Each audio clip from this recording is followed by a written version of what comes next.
RedBlue JD.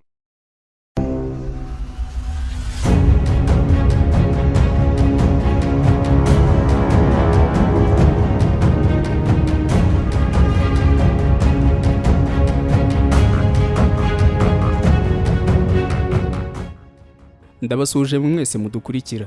Nge nitwa Mupenda Joel. Ikaze nawe. Oscar Dushine. Iyi ni RedBlue JD. Mwadutega amatwi, mwakanda handitse subscribe kuba tarabikora kugira ngo tujye tubana byoroshye no mu bindi biganiro. Ana lo andi mansab, lo andi lawni rais. If I was the president. Iyo nza kuba perezida, mba mbajugunya urupapuro rw'ubwegure bwanjye mu maso yanyu, amaso y'udusimba. Ariko nta mwanya ndiho, nta na kimwe mfite uretse imbunda yanjye. Ndetse nzarwana kugeza ku gitonyanga cya nyuma cy'amaraso yanjye, ndi kumwe n'abanyalibiya banjye. Muve mu ngo maze mutere izo mbeba mu bucucu bwazo. Attack the rats in their dens. Aya ni amagambo akarishye y'umuyobozi wa Libya by'igihe kirekire Muammar Kadafi. Ni amagambo yavuganye igitutu cyo hejuru kuko yayavugiye mu mbwirwaruhame ya nyuma. Ikindi bikaba byari mu rugamba rwagati rwamukuyeho kandi rukamwica mu mwaka wa 2011. Icyakora ni ijambo yavuze ahamagarira abaturage be kumurwanaho nubwo atari ko babikoze. Yakomeje avuga ko abari kumurwanya bari gushukwa n'abanyaburayi na Amerika batabakunze ahubwo bakunze umutungo wabo. Andi magambo yavuze mu minsi ye ya nyuma y'ubuzima bwe yamamaye na yavugaga ko niyo bamukura mu nzira abanyalibiya bazahora babyicuza byiteka, ndetse abo yabwiraga bari abamushyigikiye by'umwihariko n'abamurwanyaga. Abamurwanyaga ariko ntibigeze bamutega amatwi, ahanini kuko bari bakomeje kurwana bihambaye kandi bigarurira ibice byinshi mu gihugu. Abamurwanyaga bari abanyaburayi bihurije mu ngabo za NATO, ndetse tutibagiwe nuko bari bafashijwe n'inyeshyamba zizi neza Kadafi. Zimwe muri izo ni umugabo witwa General Khalifa Haftar. Icyakora umugabo wari wafashe Kadafi kugera ku butegetsi mu mwaka wa 1969 byari nyuma yo guhirika ku butegetsi umwami Idris. Icyakora Haftar yaje gushwana na Kadafi, ibyatumye Haftar ajya gukorana na Amerika by'umwihariko mu rwego CIA rushinzwe ubutasi. Mu myaka 20 Haftar yamaze muri Amerika, abenshi bemeza ko ari we gikoresha amahanga yakoresheje ngarimbure Kadafi. Ndetse bijyanye n'inzika Haftar yari afitiye Kadafi byatumye abafasha rwose. Ibyo byatumye mu mwaka wa 2011 ubwo ibitero by'ingabo z'Iburayi byagabwaga kuri Kadafi, Haftar aribwo yagarutse mu gihugu cya Libya by'umwihariko aje gufasha gukuraho Kadafi. Kadafi mu mwaka wa 2011 yarishwe ikindi hajyaho ubutegetsi bushya bushyigikiwe n'umuryango w'abibumbye. Mu kiganiro n'umunyamakuru, imwe mu nyeshyamba yafashe Kadafi mukuye muri ruhurura irasobanura uko byagenze muri iyo minota. Nari impari, namutunze imbunda, nashakaga kasohokamo. Yakomeje gusakuza avuga ati ngiye gukoresha imbunda. Yakomeje kugumisha urutoki ku mbarutso y'imbunda ye. Birumvikana ibiganza bye byaratengurwaga. Ni ikigwari. Mu guhamya ko iyo nyeshyamba yari ihari koko, ikunze gusaba ko bayireba muri video y'ifatwa rya Kadafi. Ikindi kandi iyo nyeshyamba imenye ko igiye gusobanura ibyo, akenshi yitwaza umupira usa n'ivu yari yambaye kandi utarigeze ufurwa kugeza igihe ikiganiro cyaberaga, ahanini bitewe nuko hariho amaraso ahuye n'aya Kadafi. Inyeshyamba irakomeza iti ibiganza bye byaratengurwaga igihe yari afashe imbunda. Namusabye gushyira imbunda hasi ariko yakomeje gushyira urutoki rwe ku mbarutso. Yari yacitse intege mu by'ukuri igihe yavugaga. Amaso ye yagaragaraga nk'arushye kandi umusatsi we wari ushambaguje. Yari arimo avirirana mu mutwe. Isura yari yuzuye amaraso kandi isa nabi. Yasaga n'umurozi ushaje. Yagaragaraga nabi kandi yarakaye. Iyo shusho nizigera imvamo igihe cyose nkiriho. Icyo kiganiro nyeshyamba yagitanze nyuma y'intambara yakuyeho Kadafi mu mwaka wa 2011 nk'uko twabikomojeho, ndetse aharumenya yarumvaga ko igiye kubaho mu buzima bundi bushya nk'intwari, cyangwa ngo ibe yaratekerezaga ko ihaye amahoro asesuye abanyalibiya bitewe nuko bahamagaraga umunyagitugu Kadafi bari bamwishe. Icyakora mu gisa n'ubuhanuzi bwa Muammar Kadafi, umunyalibiya yaragiye mu gisa n'icuraburindi kandi kizamara imyaka myinshi. Ndavuga ibi kuko hashize igihe kitari gito humvikana intambara mu gihugu cya Libya kuva mu mwaka wa 2011, by'umwihariko kuva Kadafi wayoboraga icyo gihugu yakwicwa. Aya makimbirane yatewe ahanini nuko hari guverinoma ebyiri zananiwe kumvikana, aho imwe yemewe n'umuryango w'abibumbye naho indi kabiyobowe na Khalifa Haftar, ikindi buri wese akaba afite igice ayoboye.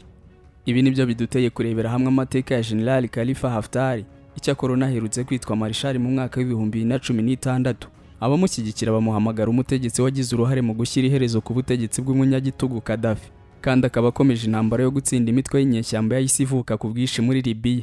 Abamugaye bavuga ko ari umugabo w'umugambanyi, ahanini uzibukirwa mu kugira uruhare mu kwica Kadafi no kurimbura Libya.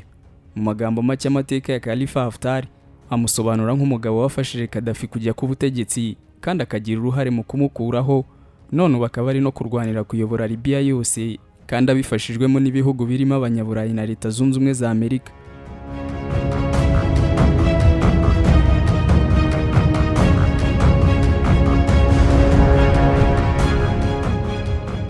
Marshal Khalifa Belgasim Haftar yavutse kuwa 7 Ugushyingo mu mwaka w'1943, ubundi avukira mu mujyi witwa Ajabia ho mu gihugu cya Libya.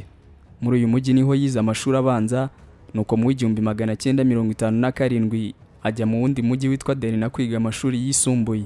Kuwa 16 Nzeri umwaka w'1964, Haftar yinjiye mu ishuri rya gisirikare ryitwa Benghazi Military Academy, ibyakurikiwe no kuhakura impamyabumenyi ya gisirikare mu mwaka w'1966. Arangije Benghazi yabonye amahugurwa mu bya gisirikare mu cyari Leta Zunze Ubumwe z'Abasoviete, ubu hazwi nko mu Burusiya, by'umwihariko mu ishuri ryitwa MV Frunze Military Academy. Si ibyo kandi gusa, kuko nyuma yakomeje kujya abona amahugurwa ya gisirikare by'umwihariko mu bihugu bitandukanye, urugero nka Misiri. Haftar yagize uruhare mu butegetsi bwa Kadafi nubwo nyuma babaye abanzi bakomeye. Igihe yari akiri umusore yagize uruhare rukomeye cyane mu ihirikwa ry'ubwami ryabaye mu mwaka w'1969, by'umwihariko igihe umwami Idris yakurwaga ku buyobozi maze Kadafi agahita atangira kuyobora Libya. Ubwami bumaze gukurwaho, Haftar yashyizwe mu buyobozi bw'inzibacyuho bwamaze amezi make, nuko Kadafi amaze kuba umukuru w'igihugu ahita amugira umukuru w'igisirikare. Uko gukorana kwabo ariko ntikwamaze igihe, kuko baje gushwana. Intandaro yo gushwana kwa Khalifa Haftar na Kadafi ahanini isobanurwa mu nkuru ikurikira. Mu mwaka w'1986, Haftar yahawe ipeti rya koloneli mu gisirikare cya Libya, ikindi ahita anahabwa inshingano zo kuyobora urugamba ingabo za Libya zoherejwemo kurwana n'igihugu cya Chad, by'umwihariko mu ntambara yahuje ibihugu byombi icyo gihe. Muri iyo ntambara igihugu cya Libya cyaratsinzwe ku buryo bugaragara, kuko ingabo nyinshi zahasize ubuzima, izindi zigasubizwa inyuma. Vuba na bwangu Kadafi yiyemeza gusinya amasezerano y'amahoro ndetse no gukura abasirikare ku rugamba, ndetse bivugwa ko abasirikare benshi basubiye muri Libya, ariko mu gasuzuguro Haftar n'abandi basirikare benshi banga kumvira Kadafi bakomeza kurwana. Intambara yarakomeje maze igihe kiza kugera, Haftar n'abandi basirikare bari hagati ya 600 na 700 ibyiza bafatwa bugwate n'ingabo za Chad mu gitero cy'indege cyabereye ahitwa kwa Didum. Nyuma y'iki gitero Kadafi yatangaje ko yitandukanyije n'abo basirikare be, ahanini bitewe n'uko bari barenze ku mategeko ye, ndetse anatangaza ko nta kintu na kimwe ashobora gukora ngo abafunguze, yongeraho ko ahubwo bakeneye guhanwa kubwo gusebya igihugu, ibintu byababaje Haftar aho yari afungiye muri Chad. Icyo gihe Kadafi yasabye ko yashyikirizwa abo basirikare, ariko Amerika ibahungishiriza mu cyahoze ari Zaire ariyo Kongo y'ubu. Kimwe mu cya kabiri abasirikare bari kumwe na Haftar baramucitse bisubirira muri Libya, ariko we n'abandi bari basigaye biyemeza kwihuza n'itsinda ry'abantu benshi banyuranye, ikindi ryitwaga National Front for the Salvation of Libya, kandi ryarwanyaga ubutegetsi bwa Kadafi rigafashwa n'Abanyamerika. Kuwa 21 Kamena umwaka w'1988, Haftar yatangaje ko ashinze umutwe wa gisirikare witwa Libyan National Army, ubundi ahita nawubera umuyobozi. Ukaba rero warushamikiye kuri rya tsinda ryarwanyaga leta ya Tripoli. Igihe ubufasha bwa Amerika kuri Haftar mu cyahoze ari Zaire bwagendaga bugabanuka, Zaire yabohereje muri Kenya kuba ari naho bajya kwaka ubuhungiro. Ibyo byakurikiwe nuko Kenya yabakiriye, ubundi kabaha ubuhungiro bw'igihe gito. Icyakora ikigo cy'ubutasi cy'Abanyamerika CIA gitangira kubashakira uko bajyanwa gutura muri Amerika, maze mu mwaka w'1990 Haftar n'abandi basirikare be basaga 300 bajyanwa muri Leta Zunze Ubumwe za Amerika, biherekejwe no guhabwa ubwenegihugu binyuze muri gahunda y'Abanyamerika yo gufasha impunzi. Muri Werurwe 1996, Haftar n'abandi bari bafatanyije bagerageje kwivugana Kadafi, by'umwihariko mu misozi iherereye mu burasirazuba bwa Libya, ariko umugambi wabo urabapfubana. Haftar wari wanaje muri urwo rugamba afata icyemezo cyo kwisubirira muri Amerika, aho yanakomeje gutera udutero shuma muri Libya. Inzika za Haftar ahanini zitashakiraga ineza Kadafi zarakomeje, by'umwihariko kuri Haftar wabonaga Kadafi nk'uwamuhemukiye, ndetse ibyo byaje gutuma Haftar agira uruhare mu ihirikwa rya Muammar Kadafi. Mu mwaka w'2011, Haftar yagarutse muri Libya gufatanya n'Abanyalibiya bavugaga ko bashaka impinduka. Muri Werurwe uwo mwaka umuvugizi w'inyeshyamba zarwaniraga muri Libya yatangaje ko Khalifa Haftar agizwe umukuru w'igisirikare. Nyuma y'ayo magambo inteko yabo barwanyaga Kadafi yaricaye yanga icyo gitekerezo, ahubwo itora uwitwa Abdul Fattah Yunus nk'umukuru w'ingabo, Omar El Hariri nk'umujyanama wa Yunus. Nuko Haftar atorwa ku mwanya wa gatatu ahabwa inshingano zo kuyobora ingabo zarwaniraga ku butaka, aho yari afite ipeti rya Lieutenant General. Intambara yarakomeje, Kadafi aza kwicwa kuwa 20 Ukwakira mu 2011 mu mujyi wa Sirte. Birumvikana Haftar akiyoboye ingabo zamurwanyaga kandi zarwaniraga ku butaka. Fattah Yunus wari uyoboye izo ngabo zahiritse ubutegetsi yaje kwicwa na bamwe mu bakundaga Kadafi, maze kuwa 17 Ugushyingo 2011 Haftar ahita aba umugaba mukuru w'ingabo, ahanini bitewe n'uburambe bwe mu ntambara ndetse n'uruhare rukomeye yagize mu ihirikwa rya Kadafi. Twigeze kuvuga tuti kuva muri Libya hatangira intambara yo gukuraho Kadafi kugeza ubwo dukoze iki kiganiro muri 2020 intambara ntizirahagarara.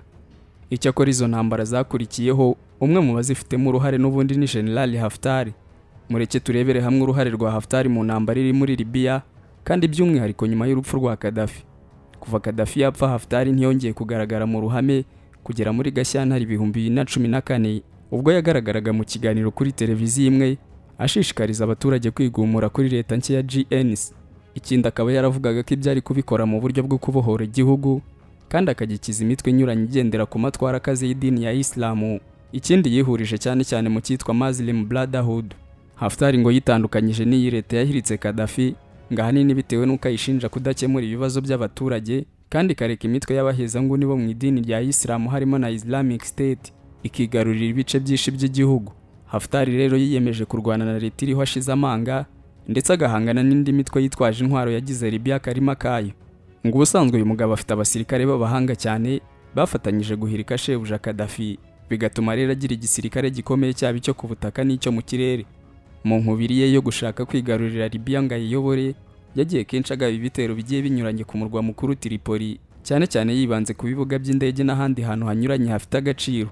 Haftar afite abayoboke benshi cyane mu bice by'uburasirazuba bwa Libya kurusha mu burengerazuba, ndetse ibi bikaba byaratumye mu burasirazuba hashyira inkambi ikomeye cyane ya gisirikare, bituma anatangaza ko yashinze guverinoma iyobowe nawe ifite icyicaro ahitwa Tobruk, ikaba iyobora igice kinini cy'uburasirazuba ndetse n'ikindi gice cy'amajyepfo ashyira uburengerazuba. Haftar kandi nubwo kugeza ubu atarafata umurwa mukuru Tripoli, ariko ibice bikomeye bya peteroli biri mu biganza bye. Haftar rero avuga ko atazigera tuza mu gihe imitwe y'abahezanguni nka Ansar Sharia yigaruriye umujyi wa Benghazi ndetse na Islamic State yigaruriye hafi uburengerazuba bw'igihugu itaracika burundu. Ibi General yabikomoje mu kiganiro n'umunyamakuru. بالطبع أن هناك من كان يتربص بقضية التغيير. Hagati mu mpinduramatwara no gukoresha Colonel Kadafi hari imitwe yari itegereje ngo ikomeze. Birumvikana ndi kuvuga imitwe ya Kisilamu, ndetse iyo mitwe yagiye ishakirwa indwanyi ziturutse hirya no hino ku isi na Al-Qaeda ndetse na Islamic State. Hano muri Libya rero ibikorwa byabo bibi bagiye babiterwamo inkunga na Muslim Brotherhood. Ibyo rero byatumye iyo mitwe ishinga imizi, batangira gutera ubwoba abaturage, bakora n'ibikorwa bitabarirwa by'ubugome mu gihugu cyacu. Rero twashyize hamwe ingabo zacu zari zitatanye ngo turwanye mu matsinda y'abaterabwoba ashaka gufatana igihugu, ingabo, polisi ndetse n'inzego z'umutekano by'igihugu. Uyu munsi twegereje gutsinda ayo matsinda y'iterabwoba.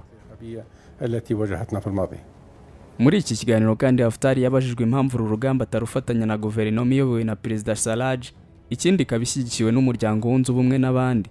Maze mu gusubiza avuga ko nta mikoranire bagirana n'iyo guverinoma, ahanini bitewe n'uko ahubwo ikorana n'iyo mitwe y'iterabwoba warwanye.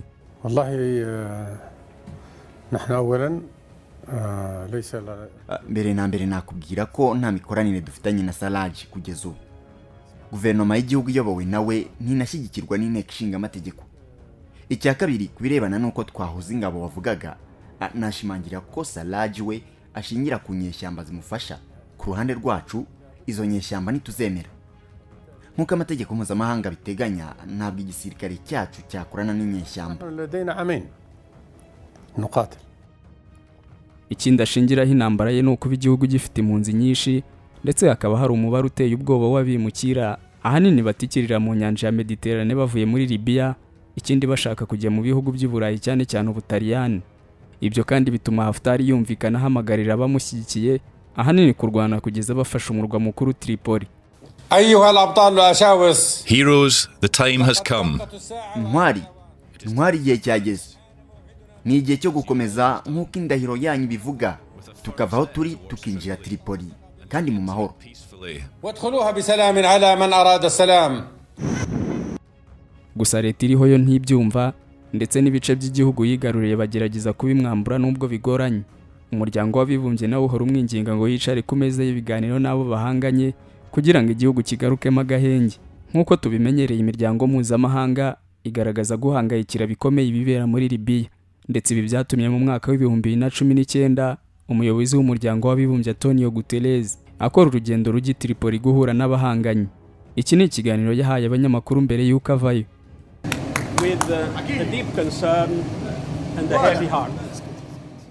Hamwe no kubyitaho n'umutima ubabaye, ndizera ko bigishoboka kubwumvikane bushoboka ndetse ntazengurutse Tripoli, kandi umuryango w'abibumbye uzagumya gufasha mu gushaka igisubizo icyo ari cyo cyose cya politiki cyakunga inzego z'abanyalibiya, ndetse icyo ari cyo cyose cyaba, umuryango wunze ubumwe uzakomeza, nanjye nzakomeza gufasha abanyalibiya bakwiye amahoro, umutekano, ubusugire hamwe no kubaha uburenganzira bw'ikiremwamuntu. Peace, security, prosperity and the respect of their human rights. Icyakora kuva ubwo Guterres avugiye ayo magambo kugeza na n'ubu, urebye Libya ntirabona amahoro. Ubusanzwe impande zihanganye muri Libya zifite abazishyigikiye batandukanye. Urugero nka General Haftar ufite ingabo kugeza ubu zigenzura 1/3 cya Libya kandi gifite peteroli cyane, ikindi biherekejwe no kurebera hamwe uko yafata umurwa mukuru Tripoli. Haftar ashyigikiwe n'amahanga menshi. Igihugu cya mbere kigaragazwa ni Leta Zunze Ubumwe z'Abarabu, ndetse izi Leta Zunze Ubumwe z'Abarabu zatanze inkunga mu bya gisirikare ku nyeshyamba za Haftar mu myaka myinshi. Icyo gihugu kandi kiri muri byinshi bishinjwa kwica amahame mpuzamahanga yashyiriweho ibibazo bya Libya, by'umwihariko ko ari we wese wafashe inyeshyamba za Haftar zirwanya leta ya Tripoli kandi yemewe n'umuryango w'abibumbye. Bivugwa ko mu mwaka w'2014 mu bitero bya Haftar hifashishijwe indege za Leta Zunze Ubumwe z'Abarabu mu kugaba ibitero ku gace ka Benghazi. Mu mwaka w'2016 ingabo z'iki gihugu zashinze ibirindiro ahitwa Al-Qadim mu burasirazuba bwa Libya, ahanini kugira ngo zifashe ingabo za Haftar. Haftar kandi ashyigikiwe n'igihugu cya Arabia Saudite. Mbere y'uko Haftar agaba ibitero kuri Tripoli yasuye icyo gihugu, aha yahuye n'umwami Salman ndetse n'igikomangoma Mohammed bin Salman, umugabo ushinzwe ubutasi bw'ubwami, ikindi akaba na minisitiri w'ububanyi n'amahanga. Ngicyo gihe Arabia Saudite yemereye Haftar amamiliyoni y'amafaranga kandi biherekejwe no kumufasha mu bya gisirikare. Ayo mafaranga ngo yari ayo kwishyura abayobozi b'abaturage ndetse no guhemba abarwanyi ba Haftar. Igihugu cya Misiri nacyo kiri mu bigaragazwa nk'igishyigikiye Haftar cyane. Haftar yagiriye uruzinduko mu gihugu cya Misiri, ikindi yakira impanuro n'umugisha biturutse kuri Perezida Abdel Fattah al-Sisi. Ibyo kandi byakurikiwe n'itangazo rituruka mu biro bya perezidansi ya Misiri, ikindi ryemeza ko Misiri yemereye inkunga Haftar. Bikaba byari mu mwaka w'2014. Abatera inkunga Haftar harimo n'abanyaburayi. Ngo nubwo mu mayira akomeye Abafaransa bagaragaza ko bashyigikiye guverinoma ya Tripoli, ari nayo yemewe n'umuryango w'abibumbye, ariko nanone ngo bwaba bwarafashije mu bya mikoro Haftar, tutibagiwe no mu bya gisirikare n'ubutasi. Ubwo burumira habiri bw'Abafaransa mu kibazo cy'abanyalibiya byatumye ibihugu by'Iburayi bishyamirana n'Ubufaransa. Urugero nk'Ubutaliyani bwakomeje kugira impungenge ku kwiyongera kw'abanyalibiya babimukira, by'umwihariko ku nkombe z'Abataliyani mu gihe imirwano yabikomeje. Ubutaliyani kandi bwakomeje gushinja Ubufaransa kwangiza umutekano wa Libya mu rwego rwo kwigarurira ubukungu n'inyungu z'ubucuruzi, ndetse igishimangira ubufatanye bw'Abafaransa na Haftar bwagaragaye igihe Ubufaransa bwabangamiraga imyanzuro y'umuryango w'ibihugu by'Iburayi, ahanini wari wafatiye Haftar igihe yagabaga ibitero Tripoli. Ubufaransa kandi bukorana na Haftar mu byerekeye kwigwizaho ibikomoka kuri peteroli mu bice Haftar yigaruriye. Icyakora benshi aho niho banengera Haftar bakavuga ko ari igikoresho cy'Abafaransa, ibyatumye abanyalibiya bamagana ubwo bufatanye. Leta Zunze Ubumwe za Amerika igihugu Haftar yabayemo imyaka 20, ikindi akaba umukozi wacyo mu rwego CIA rushinzwe ubutasi, nacyo kigaragaza ko gishyigikiye leta yemewe n'umuryango w'abibumbye, ariko mu bundi buryo kigaragazwa nk'igishyigikiye Haftar. Rimwe Trump nka perezida wa Amerika yagaragaye ashimangiza Haftar, avuga ko Haftar ari umugabo ushaka kurangiza iterabwoba kandi biherekejwe no kubungabunga ibikomoka kuri peteroli mu gihugu cye. Ibi kandi byakurikiwe n'izindi nkuru zigaragaza ko Perezida Trump yagiranye ibiganiro kuri telefone na Haftar, ahanini byamushyigikiraga. Icyakora na guverinoma ya Tripoli nayo ifite abayishyigikiye, muri abo harimo umuryango w'abibumbye, umuryango w'ibihugu by'Iburayi, hakaza kandi n'ibihugu bitandukanye nka Qatar, Ubutaliyani ndetse tutibagiwe na Turukiya. Igihugu cya Turukiya kiri mu byagaragaje cyane kudashyigikira Haftar, ndetse perezida wa Turukiya Recep Tayyip Erdogan avuga kuri ibyo icyo gihe yagize ati ülkenin meşru hükümetine karşı darbeci bir kuva mu ntangiriro ntitwigeze dushyigikira ibitero byagabwe n'uriya mujenerali wumva ko guverinoma yavaho kandi ari guverinoma yemewe n'amategeko. Duha kandi tuzakomeza guha ubufasha ubutegetsi bwa Tripoli, leta irwanya generali w'inyeshyamba kandi ushyigikiwe n'ibihugu by'abanyaburayi n'iby'abarabu. Mücadele yürüten Trablus yönetimine her türlü desteği verdik, veriyoruz.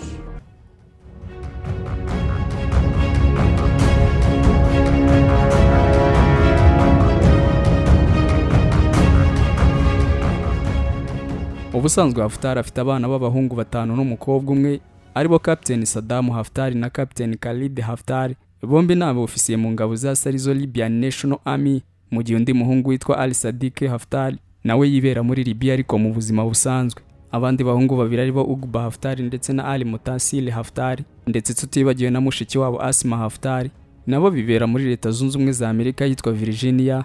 Ikindi aho bakora ibijyanye no gucuruza amazu bakanayakodesha. Ku wa 12 Mata umwaka w'2018 byatangajwe ko Haftar ari muri koma bitewe no guturika kw'imitsi yo mu bwonko, maze bituma ajyanwa igitaraganywa kuvurirwa mu bitaro Paris mu Bufaransa. Mu ntangiriro yabanje kubeshyuza ayo makuru, ariko nyuma aza kubyemeza. Ibinyamakuru by'imbere muri Libya byakomeje kumwandika inkuru nyinshi, ndetse biza guhwihwiswa ko yapfuye, ariko bamwe mu byegera bye bigakomeza kuvuga ko agihumeka. Ku wa 25 Mata umwaka w'2018 umuvugizi w'ingabo za RNA yemeje ko Haftar akiri muzima kandi ko yagarutse Benghazi avuye kwivuriza i Paris. Usibye ururimi kavukire rw'icyarabu avuga, Haftar anavuga neza cyane Icyongereza, Igitaliyani, Ikirusiya ndetse n'Igifaransa gike. Nje nitwa Mupenda Joel, ndagushimiye Oscar Dushime by'umwihariko ku ruhare wagize muri iki kiganiro. Twagarukaga ku mateka ya Marshal Haftar, umugabo uri guhirimbanira kwegukana kuyobora Libya yose. Iyi ni RedBlue JD.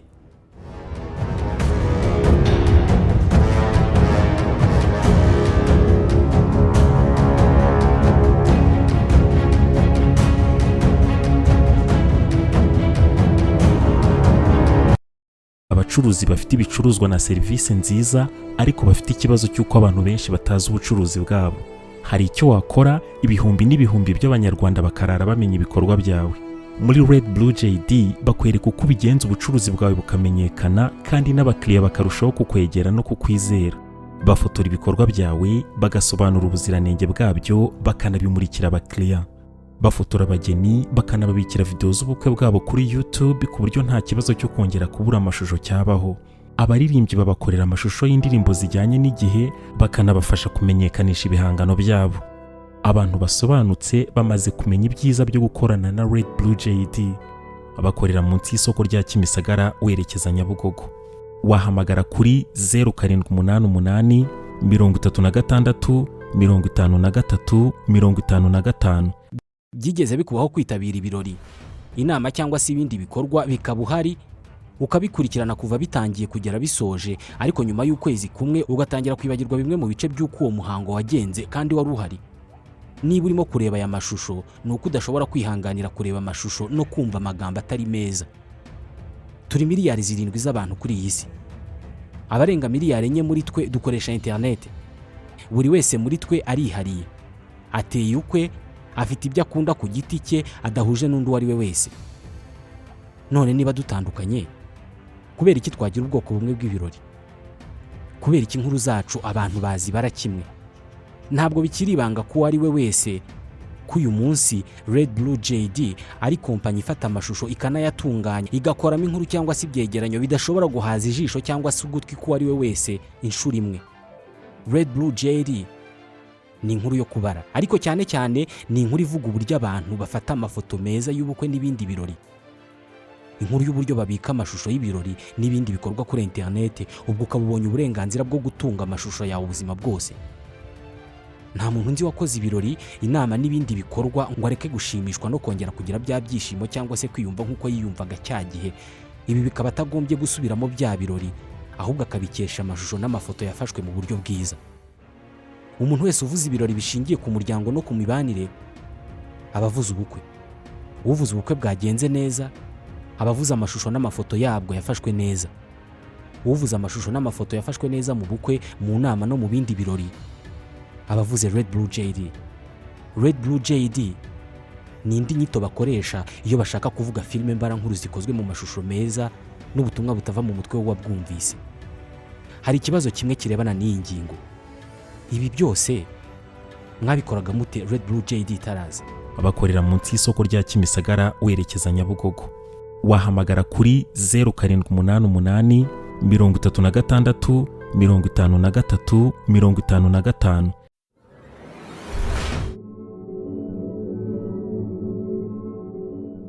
RedBlue JD.